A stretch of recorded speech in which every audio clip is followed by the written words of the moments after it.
Kita buka opening dulu ya, kita opening dulu ya. Assalamualaikum warahmatullahi wabarakatuh. Ya, selamat datang pada teman-teman sekalian yang berbahagia. Saat ini di Indonesia Institute sedang melakukan diseminasi policy assessment 2023 dalam acara di inisiatif. Di inisiatif ini merupakan program periodik program 2 bulan sekali dari PII untuk melakukan pembahasan mengenai isu terkini. Bentar. Kebetulan pada siang hari ini kita akan mengangkat tema mengenai Permendak Peraturan Menteri Perdagangan Nomor 49 Tahun 2022 mengenai minyak goreng ini milik siapa. Gitu. Sebagaimana yang kita ketahui, pada awal 2022 tahun lalu itu minyak goreng itu sangat langka dan sekalinya ada itu merupakan harganya tinggi. Sekalinya ada, harganya sangat tinggi dan langka, dan hal tersebut menimbulkan kebijakan dan membuat pemerintah melakukan kebijakan yang bongkar pasang, yang dalam 1 bulan itu bisa ada 2 peraturan diterapkan. Gitu. Nah, pada siang hari ini kita sudah kedatangan salah satu pembicara dari Center for Public Center for saya lupa, mohon maaf. Center for Indonesian Policy Studies. Ya, Center for Indonesian Policy Studies. Ya, Mas Aditya Alta, Kepala Peneliti Bidang Pertanian, betul? Ya, benar. Ya, benar sekali. Nah, biasa kita sebutnya CIPS ya, karena kita terbiasa untuk menyapa dari CIPS gitu, karena saya lebih familiar dengan CIPS. Tapi saya tahu bahwa CIPS itu sering melakukan program-program dan fokusnya ke bidang pertanian dan pangan gitu ya, Ya. Mas Adit, apa kabar nih? Baik, baik. Alhamdulillah baik. Sedang WFH kah? Atau WFO?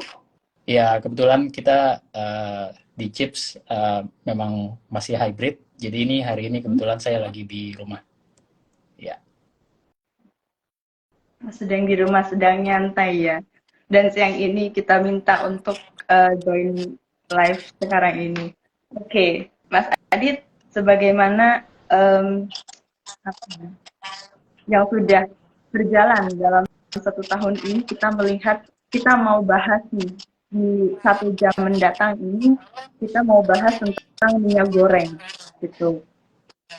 Minyak goreng itu kan biasanya digunakan oleh ibu-ibu untuk melangsungkan pangannya ya, dan ini relate dengan pembahasan CIPS itu selama ini, dan membahas tentang pangan, dan tentunya hal tersebut menjadi salah satu supply chain untuk para UMKM dalam menjalankan usahanya.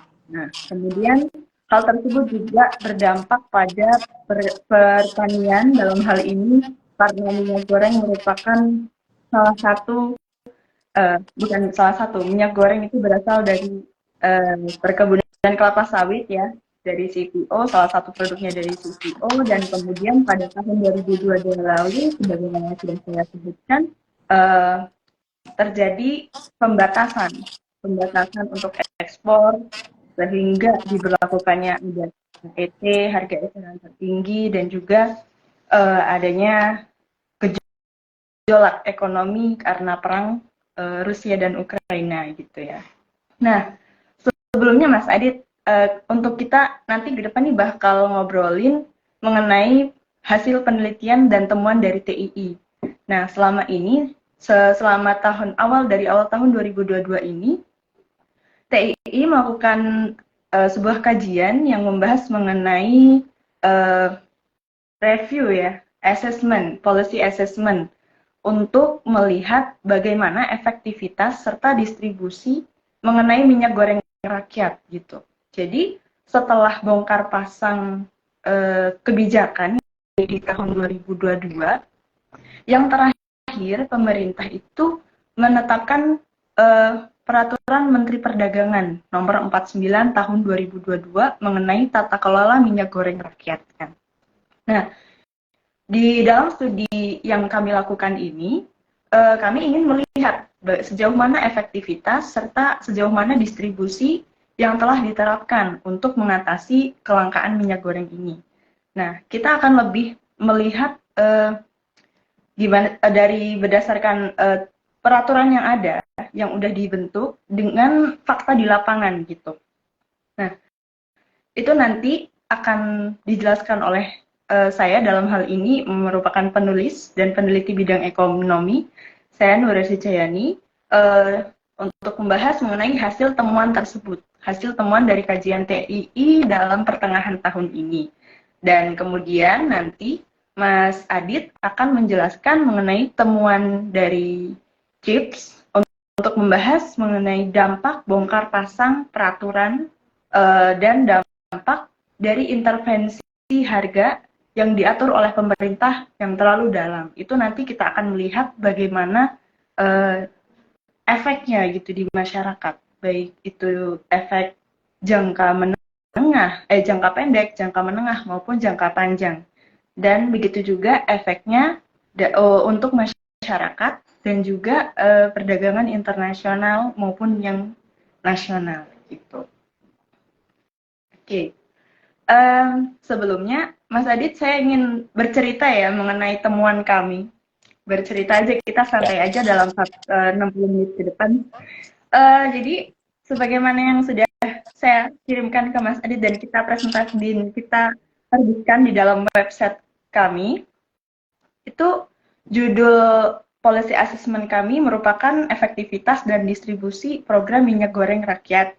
Dan itu akan mengulas sedikit mengenai Peraturan Menteri Perdagangan Nomor 49 Tahun 2022 tentang tata kelola minyak goreng rakyat. Nah, kita menggunakan metode kualitatif. Nah, di dalam metode kualitatif itu juga kita kita telah melakukan studi pustaka berdasarkan peraturan yang ada dan juga kebijakan yang tertera di dalam media massa, media online terutama. Karena beberapa keterbatasan kita memilih itu.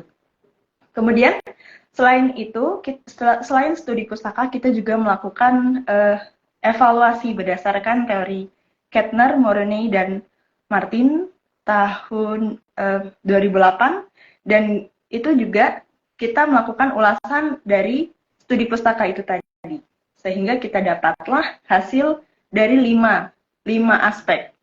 Yang pertama ada aspek upaya, yang kedua ada efisiensi biaya, ada aspek hasil, ada aspek efektivitas biaya, dan yang terakhir adalah aspek dampak gitu. Dan berdasarkan kelima hasil tersebut, beberapa di antaranya ada yang belum efektif, dinyatakan belum efektif. Itu dari segi efektivitas. Nah, dan ada juga dari aspek tersebut yang dinilai sudah efektif.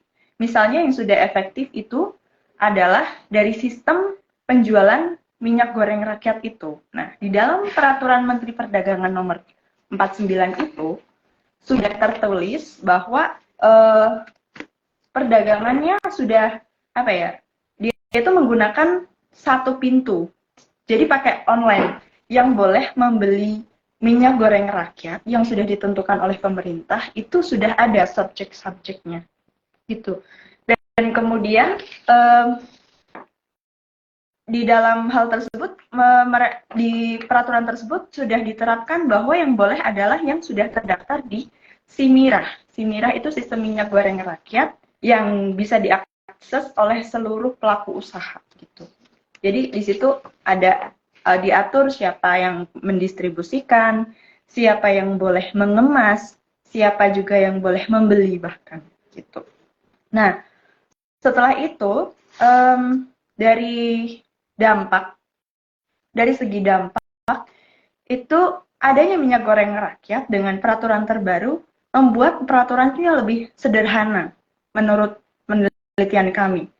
Kenapa lebih sederhana? Karena hal tersebut merupakan gabungan dari 3 peraturan sebelumnya. Dari 3 peraturan sebelumnya itu yang sudah tercabut seperti Permendak nomor 11 tahun 2022, kemudian Permendak nomor 33 tahun 2022, serta Permendak nomor 41 tahun 2022 yang semuanya merupakan aturan HET, aturan tata kelola minyak goreng, dan juga mengenai kemasan, minyak goreng kemasan gitu. Tapi di Permendak nomor 49 ini merupakan sudah diatur, di dalamnya sudah diatur bagaimana kemasannya, bagaimana memperdagangkan minyak goreng curah, bagaimana memperdagangkan minyak goreng kemasan begitu. Kemudian di dalam peraturan ini juga sudah terinput brand apa yang akan digunakan. Nah, hal tersebut juga diatur nih di dalam Permendak nomor 49 tahun 2022 ini, yaitu harus menggunakan brand minyak kita. Gitu, Mas. Nah, sementara itu dulu, nanti dari segi distribusi akan kita lanjutkan. Nah, pertama kami nih ingin mendengarkan beberapa saran atau masukan atau semacam review komentar dari hasil temuan TII ini dari Mas Al. Dipersilahkan waktunya, Mas. Oke, terima kasih sebelumnya Mbak Nuri. Dari CIP sendiri kita memang tahun lalu juga melakukan penelitian serupa ya, kita melakukan studi. Cuman mungkin bedanya adalah yang kita lakukan mungkin skopnya lebih luas. Tadi kalau dari teman-teman TII yang saya tangkap, skopnya ini lebih spesifik, jadi spesifik ke program minyak goreng curah, spesifik juga ke minyak kita gitu ya. Karena sebenarnya si program minyak goreng curahnya ini, kalau saya nggak salah ingat ya, itu udah dimulai dari sejak awal tahun sebenarnya. Sejak awal tahun 2022 maksudnya. Bulan Januari atau Februari itu sudah ada sebenarnya. Cuman pada saat itu yang belum ada cuman brandnya. Brandnya belum ada, dan mungkin juga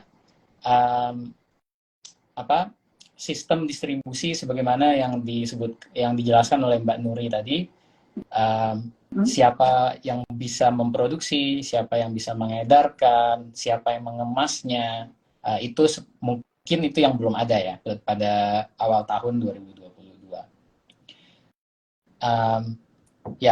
Jadi kalau yang kita hasilkan sendiri itu bentuknya adalah ringkasan kebijakan atau policy brief, cukup singkat, bisa dilihat di website CHIPS juga.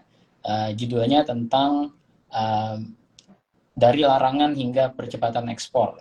Ya, mengapa intervensi harga minyak goreng tidak efektif. Nah, di sini yang kita soroti adalah bagaimana sepanjang tahun 2022 ini regulasi terkait minyak goreng dan CPO dan turunannya itu sangat-sangat kompleks. Jadi memang skopnya lumayan besar gitu ya. Tujuan dari policy briefnya itu sendiri lebih untuk memaparkan ada peraturan apa saja yang muncul, dan itu banyak sekali, ada puluhan peraturan, beberapa itu bahkan nggak sampai 1 bulan berlakunya, dia udah digantikan sama peraturan yang lain. Jadi lumayan kompleks, dan yang menarik adalah bagaimana pemerintah beralih dari yang awalnya sangat-sangat restriktif terhadap perdagangan, terhadap ekspor CPO dan turunannya. Puncaknya ada pelarangan ekspor pada bulan April. Mendadak setelah itu jadi berputar 180 derajat gitu ya. Tiba-tiba ada kebijakan yang namanya flush out, percepatan. Jadi justru mendorong ekspor. Nah ini kan menarik. Gitu ya. Jadi kita di satu sisi mau menggambarkan itu gitu ya, bahwa ada perubahan kebijakan yang cukup drastis dan cukup menarik sepanjang tahun kemarin itu. Dan yang kedua juga, kita juga ingin menyoroti kira-kira apa yang bisa ditingkatkan gitu. Kita menyoroti bagaimana memang ada penurunan harga, ada stabilisasi harga sejak mungkin kuartal ketiga ya tahun lalu. Harga sudah lebih stabil, namun itu tetap lebih tinggi daripada setahun sebelumnya.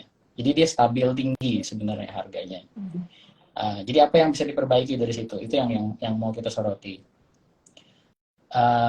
Skopnya lebih ke tahun 2022, walaupun skop policy briefnya sampai tahun 2022 aja kemarin itu, karena kita rilisnya bulan Januari ya, si studinya itu. Walaupun sebenarnya masih tetap menarik ini, episode kebijakan minyak goreng ini masih tetap menarik hingga awal 2023. Tadi kita sempat diskusi juga sebelum kita live ya, bulan April itu sempat ada semacam ancaman dari pengusaha retail minyak goreng untuk menyetop penjualan karena pemerintah belum membayarkan utang subsidinya gitu. Dan itu utang subsidi dari program HET yang bulan Januari 2022. Jadi lama sekali sebenarnya, setahun lebih. Tahun lebih gitu. Ya. Terus tadi mengomentari hasil studinya, ya saya kira menarik ya, fokusnya ke minyak goreng curah gitu. Namun mungkin yang mau saya soroti adalah kira-kira se-efektif apa sih sebenarnya program ini terhadap stabilisasi dan keterjangkauan harga minyak goreng. Karena kalau kita cuma melihat di brand minyak kitanya saja, saya kira itu cukup gampang gitu ya. Maksudnya di awal tahun tadi seperti saya jelaskan ya, sebenarnya sudah ada program minyak goreng curah rakyat, itu sudah ada, tapi tidak ada brand minyak kitanya, yang berarti mungkin ya pemerintah tidak punya kontrol yang sebesar itu di awal tahun 2022. Jadi di DPO-nya mungkin ada, subsidinya ada, tapi distribusi dan segala macamnya diserahkan ke pengusaha. Nah di situ kan ada banyak kemungkinan gitu ya. Nah, sementara dengan minyak kita ini kan lebih dikontrol oleh pemerintah. Pemerintah tahu HET-nya berapa, didistribusikannya berapa. Nah, namun minyak kita ini berapa persen sih sebenarnya dari seluruh minyak goreng curah maupun kemasan sederhana yang beredar. Mungkin itu kali ya dulu. Oke. Kita mulai masuk diskusi nih ya. Mulai menarik diskusian ini. Oke. Terima kasih atas ceritanya yang peneliti dari Center for Indonesian Policy Studies. Jadi yang judulnya Dari Larangan Hingga Percepatan Ekspor. Karena memang kok bisa ya dari ngelarang, habis itu kok disuruh cepat-cepat ekspor. Hal tersebut tentunya membuat kerugian dari pengusahanya, terutama di sesi retail itu tadi yang menuntut untuk pemerintah ganti rugi gitu atas jadinya atau subsidi yang dijanjikan oleh pemerintah. Nah, untuk pertanyaan dari Mas Adi tadi dari stabilisasi serta keterjangkauan, memang dalam hal ini merupakan keterbatasan dari penelitian yang telah TII buat, bahwasanya seharusnya dari segi stabilisasi dan keterjangkauan ini kita harus melihat dari point of view dari pedagang maupun dari distributornya. Dalam hal ini kita karena satu dan lain hal kita belum melakukan sampai detail itu. Namun untuk stabilisasi serta keterjangkauan, saya setuju terhadap pendapat dari Mas Adit bahwasanya memang ada dari segi stabilisasi harga itu sudah ada dan tidak terlalu tinggi harganya, namun tidak terlalu tinggi harganya, namun hal tersebut masih ada ketimpangan gitu. Seperti pada bulan Maret, sekitar Maret atau Februari, harga di bagian Indonesia bagian tengah itu masih melambung tinggi sekitar 30 ribuan.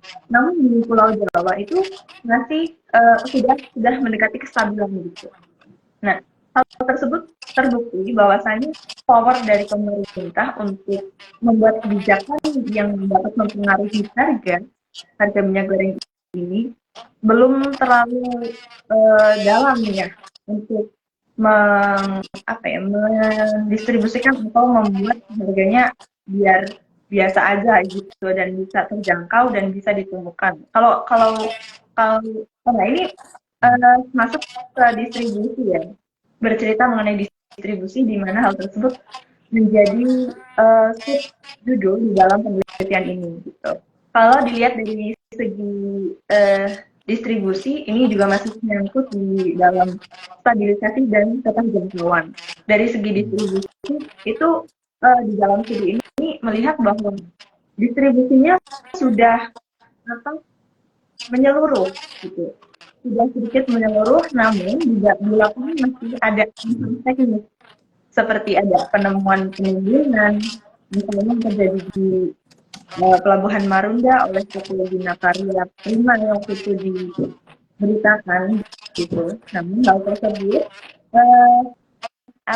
lagi-lagi itu harus ada seperti studi lanjutan dari penelitian ini dan apakah benar-benar dapat apakah minyak yang sudah harus digunakan brand tersebut itu dapat dijangkau terutama oleh pelaku usaha gitu untuk menekan biaya produksinya. Nah, tadi saya mencatat bahwasannya Mas Adit bilang bahwa UI spesifik ke minyak kita ya. Memang sebagaimana yang sudah saya sebutkan bahwa kenapa kita fokusnya ke minyak kita karena ada keunikan gitu. Keunikannya dalam arti kemarin lagi ribut-ribut bahwa minyak kita itu dibeli harus menggunakan KTP, ya kan? Kalau harus menggunakan KTP dan sebagainya, hal tersebut merupakan menjadi salah satu landasan yang tidak terlalu kuat untuk, tapi itu menarik gitu, sebagai landasan untuk kenapa kita lakukan studi ini. Kita melihat efektivitas serta distribusinya seperti apa. Ternyata memang di lapangan belum sebesar itu dampaknya, namun sudah terlihat. Gitu. Nah, untuk kita kembali lagi ke cerita Mas Adi mengenai hasil temuan di Center for Indonesian Policy Studies ini dari larangan hingga percepatan ekspor. Nah, Mas Adit boleh ceritakan nggak apa sih dampak dari intervensi pemerintah, intervensi harga minyak goreng dari pemerintah terhadap mungkin dari pelaku usaha, mungkin untuk pelaku ekspor dalam hal ini ekspor CPO untuk menjaga DMO dan GPO di dalam negeri. Ya. Dampaknya tahun lalu itu cukup besar ya. Jelas pertama kalau dari sisi pengusaha kita lihat ya kita lihat dari media misalnya gitu ya, banyak keresahan tidak hanya terkait dengan pelarangan ekspornya pada bulan April, tapi juga kebijakan yang silih berganti gitu. Jadi nggak sampai 1 bulan ganti lagi yang baru. Nggak sampai 1 bulan ada sistem baru harus mendaftarkan ke Simirah gitu ya. Terus rasionya berganti, sebelumnya 30%, terus jadi 1:8, jadi 1:6 habis itu. Itu kan bisa menimbulkan kebingungan gitu ya. Dari sisi pengusaha juga selain itu ada keluhan terkait red tapes, birokrasi gitu ya. Dengan kebijakan DMO, DPO itu kan fungsinya untuk memastikan suplai migor itu tersedia di pasar domestik, dan itu diambil dari sebagian yang dipasarkan untuk pasar ekspor.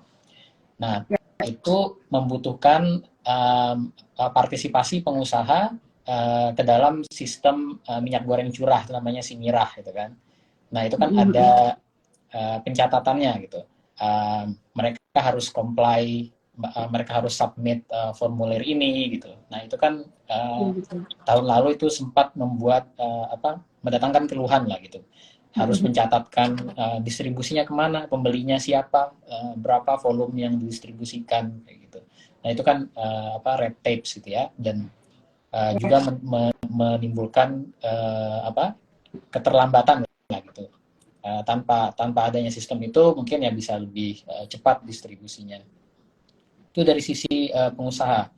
Kemudian dari sisi pasar internasional, mungkin mitra dagang Indonesia, kebijakan seperti pelarangan ekspor, ekspor ban, ya itu kan menimbulkan keresahan ke negara-negara mitra dagang gitu kan. Ini sampai kapan Indonesia akan mengimplementasikan ini? Dan kita juga adalah eksportir CPO terbesar dunia gitu ya, sekitar berapa 60% ya kalau nggak salah, 60% kita punya market share di pasar internasional.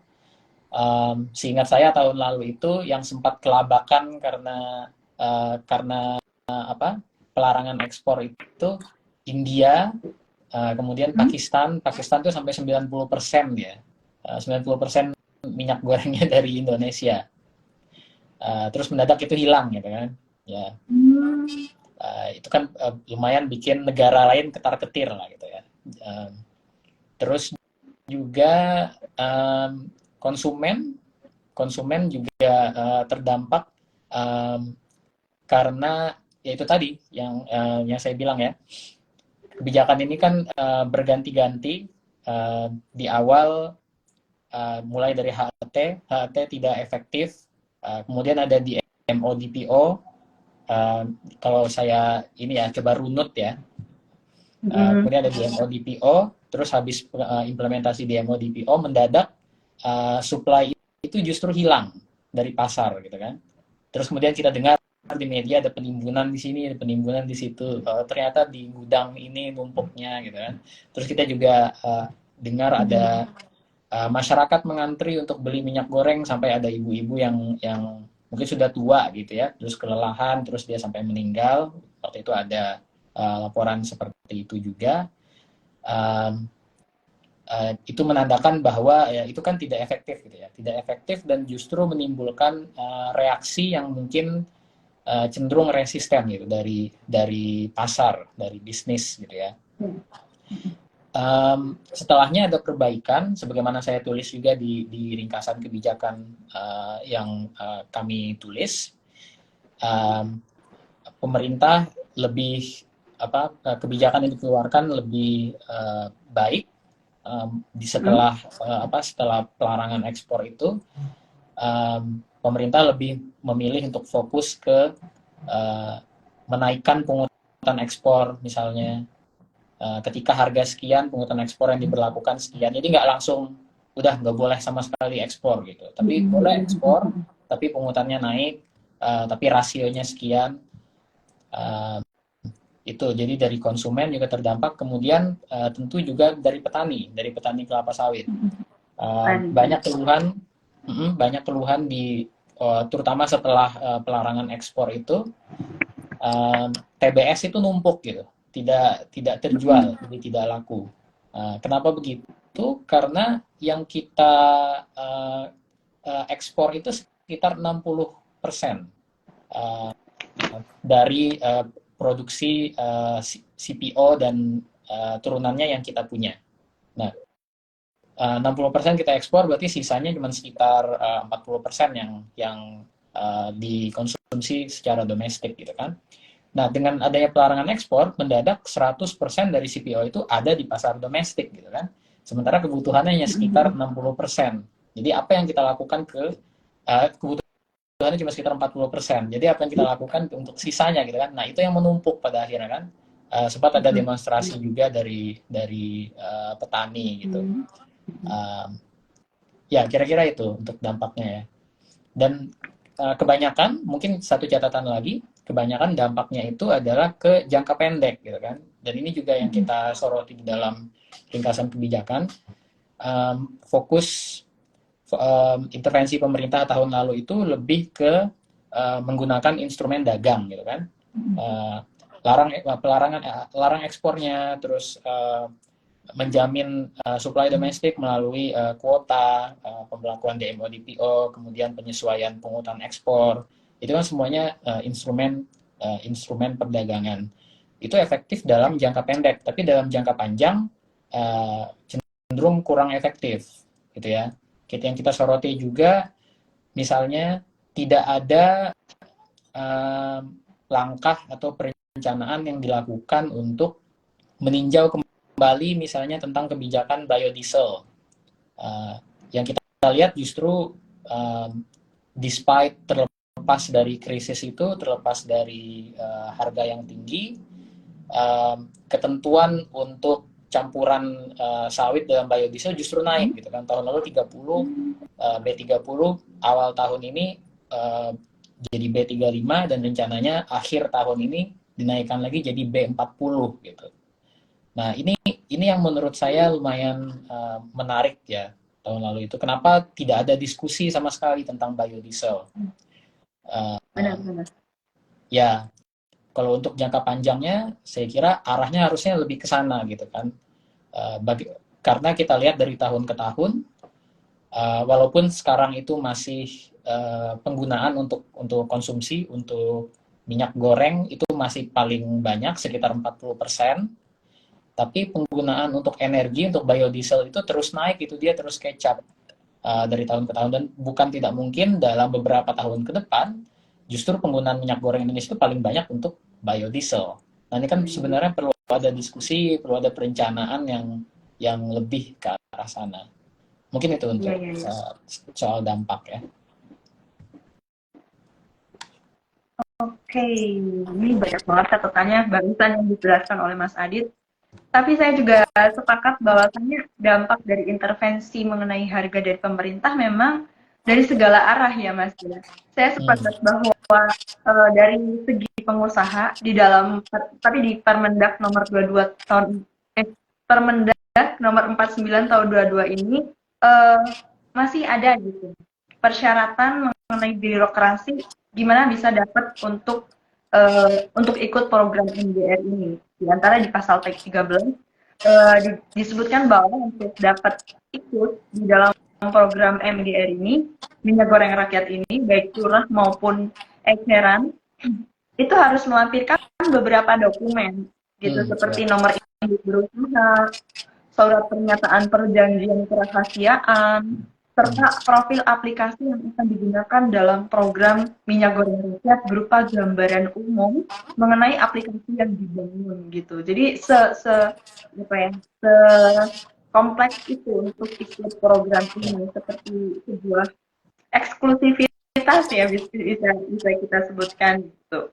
Nah, kemudian mengenai dampak ke petani juga, karena penumpukan itu tadi kan adanya bisa kita sebutkan sebagai kegagalan pasar gitu ya Mas, bahwa ketika ada supply yang banyak tapi permintaannya hanya sedikit, atau hal tersebut malah membuat sebuah pemubaziran yang seharusnya bisa diekspor malah 100% dipasarkan di domestik gitu, sehingga membuat petani yang biasanya mereka sudah mendapatkan uang setelah menjual TBS itu, tandan buah segar itu ke dalam pengepul, dan mereka tidak mendapatkannya gitu.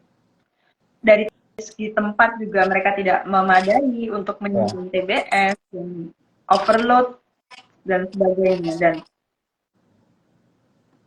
kemudian dari segi dampak secara perdagangan jangka pendek itu memang secara efektif dilakukan bisa di jangka pendek, namun tidak di jangka panjang. Sepakat tadi menyinggung mengenai biodiesel ya.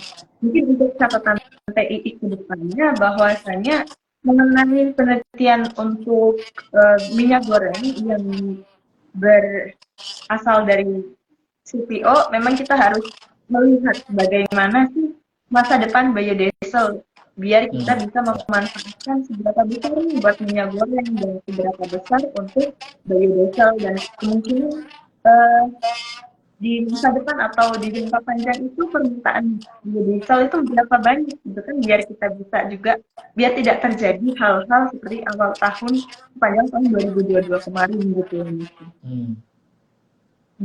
Betul. Nah, kemudian yang ini saya mengingatkan kepada teman-teman yang sudah join, yang selama ini sudah join, juga silakan untuk memberikan pertanyaan atau tanggapan boleh ditulis di komen ya, di komen di Instagram live ini gitu. Nanti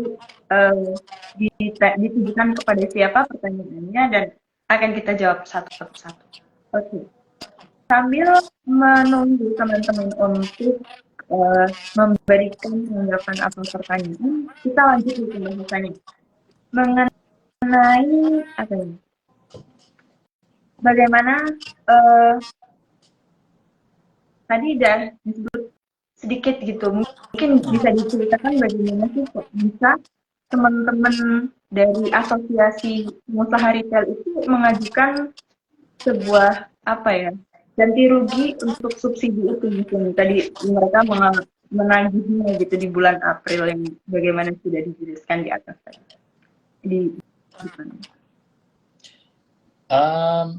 Itu kalau yang saya ikuti ya, pengusaha retail itu yang mereka tuntut adalah rafaksi atau penggantian selisih biaya dari penjualan minyak goreng kemasan premium. Jadi justru kemasan premium. Minyak goreng kemasan premium pada bulan Januari 2022. Jadi itu bahkan sebelum DMO DPO itu. Sebelum DMO DPO, sebelum export ban, sebelum flush out. Kalau kenapa pemerintah belum juga membayarkan itu ya saya tidak tahu gitu ya. Mungkin teman-teman di industri yang lebih mengetahui gitu ya. Cuman yang bisa saya komentarin cuman yang kita tangkap dari media gitu ya. Tebakannya kalau kita boleh nebak ya, mungkin bisa benar bisa salah, namanya juga tebakan. Mungkin pada saat itu kan Januari ya. Sistem yang sebagaimana disebutkan oleh Mbak Nuri tadi, SINIRAH gitu kan. Pendaftaran produsen, pendaftaran distributor, jalur edarnya, daftaran mungkin itu belum di set up dengan baik pada bulan Januari 2022. Mungkin ya. Karena itu kan sebelum semuanya ini gitu. Terjadi gitu sebelum semua berantakan.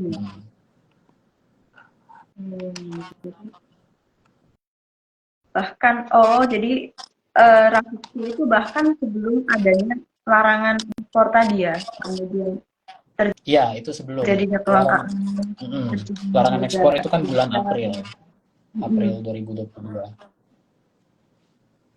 Berarti hal tersebut itu dapat lebih kayak memperparah kondisi minyak gorengan di Indonesia gitu nggak sih, Mas? Bisa kita katakan? Saya melihatnya itu adalah buntut dari bongkar pasang kebijakan itu gitu. Kenapa bisa sampai ada ancaman untuk mengembargo minyak goreng? Itu kan karena ada itu salah satunya disebabkan karena ada kebijakan yang silih berganti itu tadi gitu ya. Mungkin refleksinya mungkin ke sana gitu. Ya.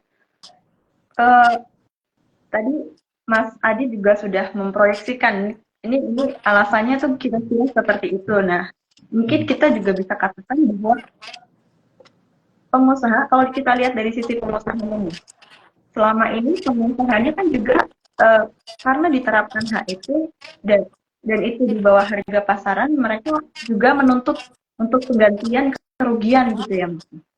Karena harganya mereka diminta untuk menjual di bawah harga pasar yang sudah mereka tetapkan sebelumnya untuk menjaga kestabilan dan ketersediaan minyak goreng itu tadi. Ya, jelas itu kan. Kalau tidak ada penggantian biaya itu ya nggak mungkin mereka bersedia menjual di harga itu gitu kan. Dan kalau permintaan ganti rugi itu adalah terkait penjualan yang bulan Januari, itu kan berarti sebelum DMO DPO gitu ya. Berarti kan itu si subsidinya itu sepertinya belum berasal dari rasio ekspor. Rasio ekspor kan baru muncul 30% itu ketika ada kebijakan DMO dan DPO. Ya. Menarik. Berarti kedepannya ada kemungkinan bahwa bukan kemungkinan sih, ada kesempatan kita melakukan studi untuk melihat bagaimana peran pemerintah untuk ikan packing gitu, apakah ada apa enggak gitu. Mungkin kita nanti akan sama-sama untuk melakukan studi lanjutan mengenai minyak goreng ini, karena kami melihatnya bahwa minyak goreng ini kan merupakan bahan pangan yang dia juga sudah tercatat di PIHPS, Pusat Informasi Harga Pasar, dan hal tersebut itu sejajar dengan harga daging, harga beras, harga cabai, di mana hal tersebut merupakan kebutuhan dasar dari masyarakat. Dan menurut Bank Indonesia dan juga BPS, yang menyebabkan gejolak inflasi di dalam negeri itu kan merupakan harga yang diatur pemerintah juga kan. Nah, minyak goreng ini penting untuk dilakukan identifikasi dan dilihat ketersediaannya serta gejolak harganya untuk menekan kontribusinya terhadap atau andilnya terhadap inflasi pada kuartal tertentu atau tahun tertentu. Karena itu juga merupakan proyeksinya ya, untuk mengukur inflasinya itu tinggi atau sedang atau berapa. Sebagaimana di tahun 2020 itu juga kondisi inflasinya kan juga cukup fluktuatif ya, walaupun Bank Indonesia dan pemerintah, Kementerian Keuangan maupun BI itu menyatakan bahwa masih tergolong stabil ekonomi kita. Gitu. Nah, kalau menurut Mas Adit sendiri, seberapa besar sih terhadap program minyak goreng ini terhadap kondisi perekonomian Indonesia atau kestabilan inflasi di Indonesia ini dari segi moneter? Mungkin kalau bisa diceritakan. Kalau kontribusi berapa persentasenya terhadap inflasi, saya nggak punya di ini ya, tanpa melihat datanya. Mungkin ya kita mesti lihat datanya dulu lah gitu ya, untuk mengetahui berapa sih persentasenya. Tapi yang paling penting itu adalah sebenarnya persentase pengeluaran makanan, salah satunya untuk minyak goreng ini, terhadap pengeluaran masyarakat miskin. Bisa aja kalau kontribusi dia ke inflasi mungkin bisa aja kecil gitu ya, berapa 0, berapa persen. Tapi kontribusi makanan itu untuk konsumsi penghasilan masyarakat miskin itu bisa sampai 70%. Nah, ini kan signifikan sekali gitu ya. Nah, salah satu hal yang kita rekomendasikan juga, kalau boleh sedikit loncat yang saya mungkin nanti di akhir juga ada ya rekomendasi yang lebih detail ya, lebih elaborate. Itu adalah bagaimana pemerintah harusnya melihat isu ini dalam kerangka ketahanan pangan, gitu, dalam kerangka ketahanan pangan. Dari studi yang kita lakukan tahun lalu itu kan terlihat bahwa sebagian besar instrumen yang digunakan untuk mengatasi gejolak harga itu adalah instrumen perdagangan. Ya tadi ya, instrumennya kayak DMO, DPO, dan segala macam itu. Nah, itu kan sebenarnya menimbulkan pertanyaan, tujuan utamanya apakah untuk mencapai ketahanan pangan, terutama untuk melindungi masyarakat berpenghasilan rendah, atau untuk mempunish pasar, untuk menghukum gitu. Oh, ini harga komoditas lagi tinggi gitu. terus semuanya mengekspor karena mereka bisa menghasilkan profit yang gede dari situ gitu.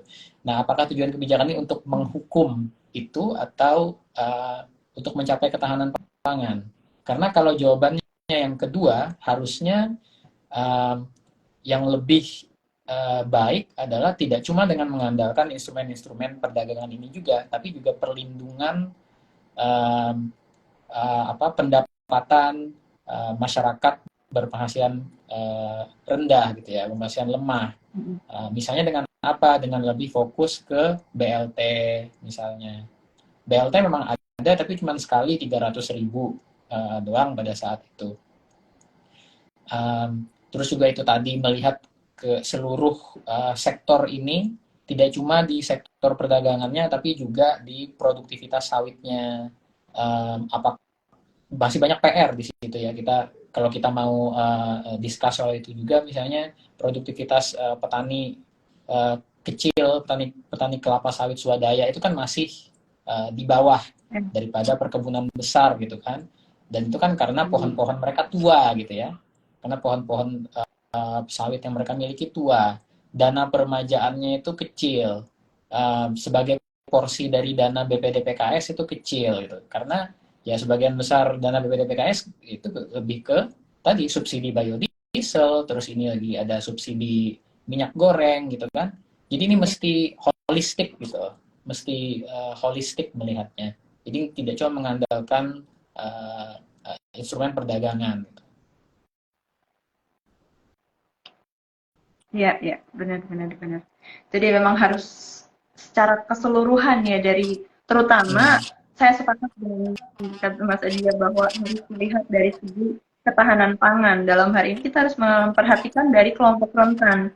Kelompok rentan ini seperti masyarakat miskin yang sekarang ini juga memang ketimpangannya sangat-sangat ya masih tinggi ya kita lihatnya.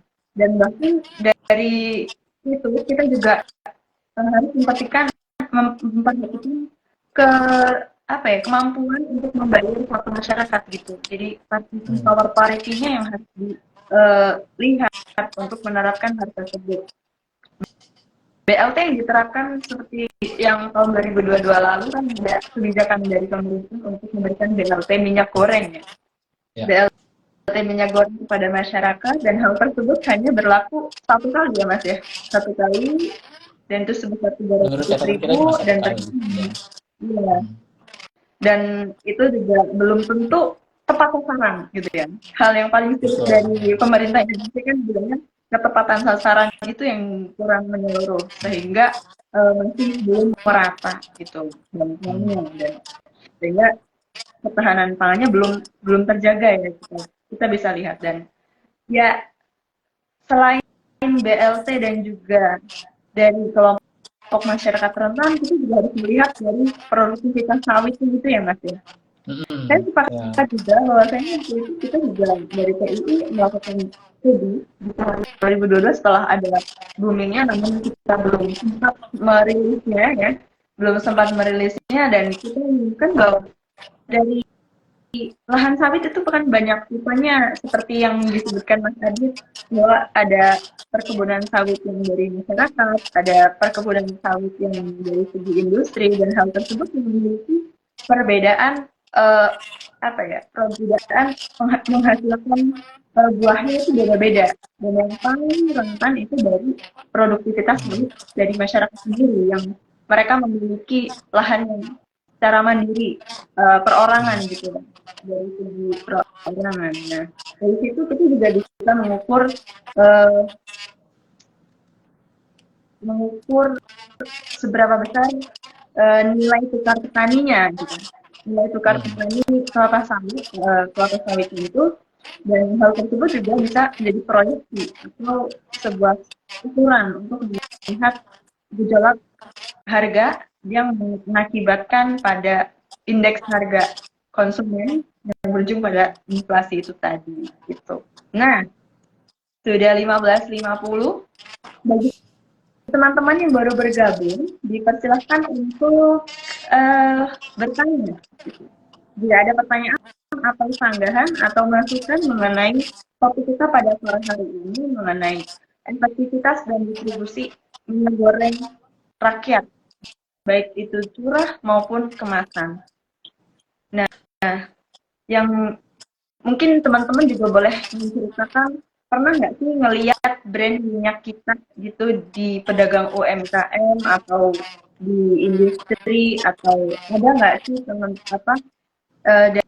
dari lingkungan teman-teman itu yang menjadi distributor, bahkan itu bisa menceritakan. Nah, kebetulan kalau dari saya sendiri waktu itu dari segi kita kembali ke minyak kita ini ya.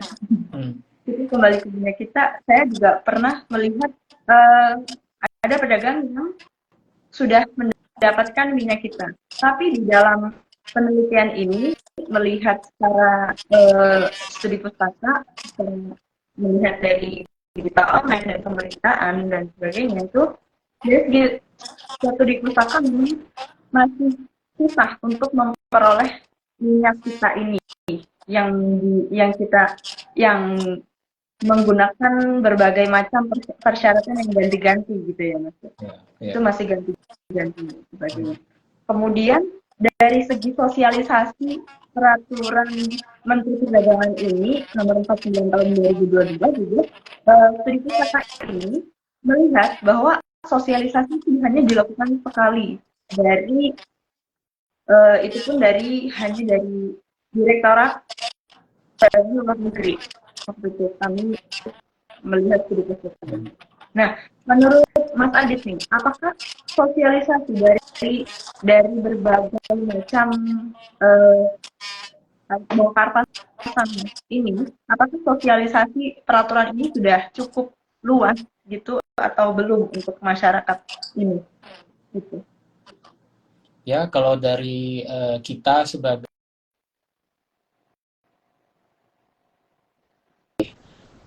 aware gitu kan sama hal-hal seperti ini, sama perubahan kebijakan ini, ada brand minyak goreng pemerintah gitu ya. Tapi kita kurang tahu kalau untuk masyarakat umum apakah mereka aware atau tapi mungkin juga hal lainnya juga adalah kalau ini brand minyak kita itu dilepas ke pasar domestik gitu, berarti kan itu semua orang bisa membeli gitu ya, semua konsumen bisa membeli gitu. Saya pribadi kayaknya belum pernah menemui si brand minyak kita ini di pasar. Kalau kayaknya memang hanya didistribusikan ke tempat-tempat tertentu gitu ya, untuk menyasar target pasar yang ideal lah gitu ya, target pasar yang sesuai.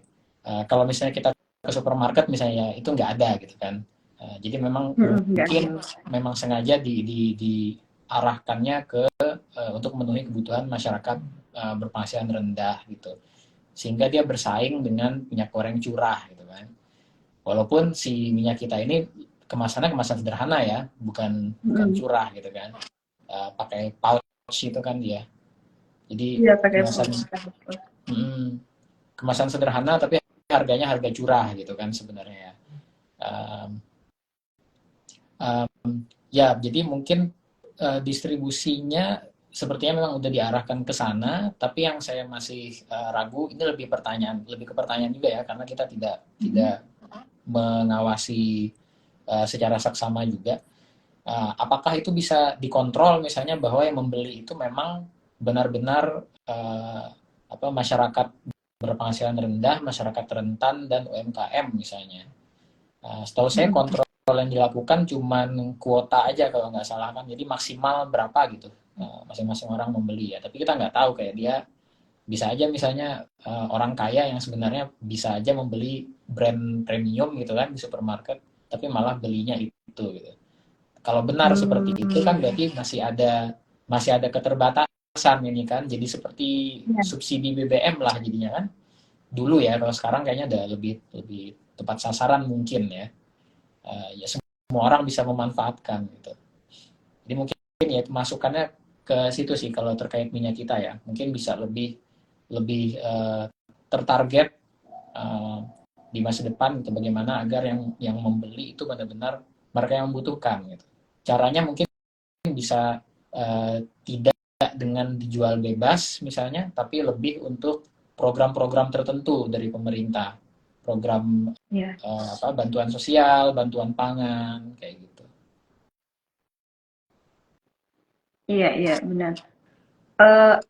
Sepakat dengan yang dikatakan karena itu sesuai dengan yang dikatakan Mas Adi tadi di awal bahwa memang perlu adanya seperti evaluasi dari kebijakan itu memang harus dilakukan seperti yang kebijakan mengenai biodiesel itu tadi, dan juga dalam hal distribusi memang harus dilihat apakah benar-benar ini yang beli membutuhkan ataupun yang membutuhkan.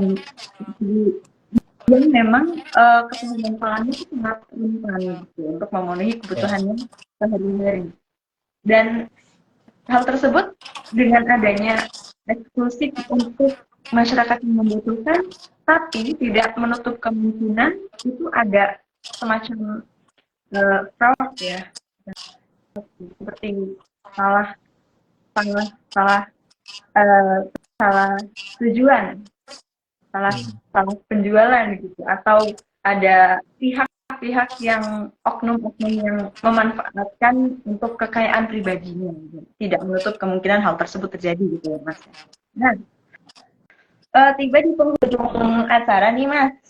Kira-kira menurut Mas Adit, rekomendasi apa saja yang dapat diberikan agar tidak terulang atau tidak terlalu dalam intervensi harga dari pemerintah untuk kemudian hari? Ya, rekomendasinya tadi sudah sempat saya singgung, mesti melihat masalah ini minyak goreng secara holistik gitu ya. Jadi kalau misalnya nanti amit-amit misalnya terulang lagi gitu ya, ada gejolak harga, ada masalah geopolitik gitu yang berpengaruh ke supply vegetable oil di pasar internasional, seyogianya ya pemerintah bisa mendekati ini secara holistik dari sudut pandang ketahanan pangan gitu, dan tidak hanya menggunakan instrumen perdagangan saja, tapi juga memperhatikan misalnya bantuan sosialnya. Itu yang tahun lalu menurut kita belum cukup mendapat perhatian gitu ya. Sepertinya fokus pemerintah lebih untuk melarang ekspor gitu, memastikan supply domestik gitu ya, tapi tidak memastikan agar masyarakat yang benar-benar membutuhkan pangan gitu kan, yang benar-benar akan mengalami kesulitan jika harga pangan naik, itu bisa mengakses pangan, tidak hanya minyak goreng ini, dengan harga yang terjangkau. Arahnya saya kira harusnya lebih ke sana. Terus juga tadi seperti saya singgung, ini juga berkaitan dengan kebijakan energi. Itu yang tahun lalu sama sekali tidak kita lihat, tidak ada diskusi sama sekali gitu kan. Tapi justru konsentrasi minyak sawit dalam biodiesel itu justru terus menerus naik gitu kan, terlepas dari krisis yang ada. Ya, kemudian juga lebih berfokus ke smart policy, itu juga yang kita tulis di dalam policy brief kita, dalam ringkasan kebijakan kita. Jadi daripada memakai instrumen seperti langsung larang ekspornya gitu kan, lebih bagus itu seperti yang pemerintah lakukan di tengah-tengah episode itu gitu, di tengah-tengah tahun, naikkan nilai pungutan ekspornya, kemudian ketika TBL itu mulai menumpuk gitu kan, stok sawit itu menumpuk, terus di flush out dengan cepat, ya itu kan lebih masuk akal gitu, lebih sensibel gitu kan. Terus kalau nggak salah itu juga ada pemerintah itu menerapkan yang flash cash out itu tadi. Jadi ada dua opsi pada saat itu, ada dua opsi. Satu, bisa ikut program di MODPO, atau kalau nggak mau ikut program itu, bisa ekspor, tapi harus menambah biaya sendiri. Jadi ada biaya tambahan lagi, in addition to pungutan ekspor dan bea ekspor. Nah ini kan sebenarnya lebih cerdas gitu ya, daripada langsung melarang gitu kan. Sehingga kalau pengusaha yang besar, dia mungkin akan lihat, karena si pungutan itu kan ada maksimalnya, jadi maksimalnya sekian gitu, nggak bisa lebih tinggi dari itu. Jadi kalau ekspor dia volumenya gede banget, dia mungkin akan untung dari situ, karena nggak bisa dia akan mentok gitu kan.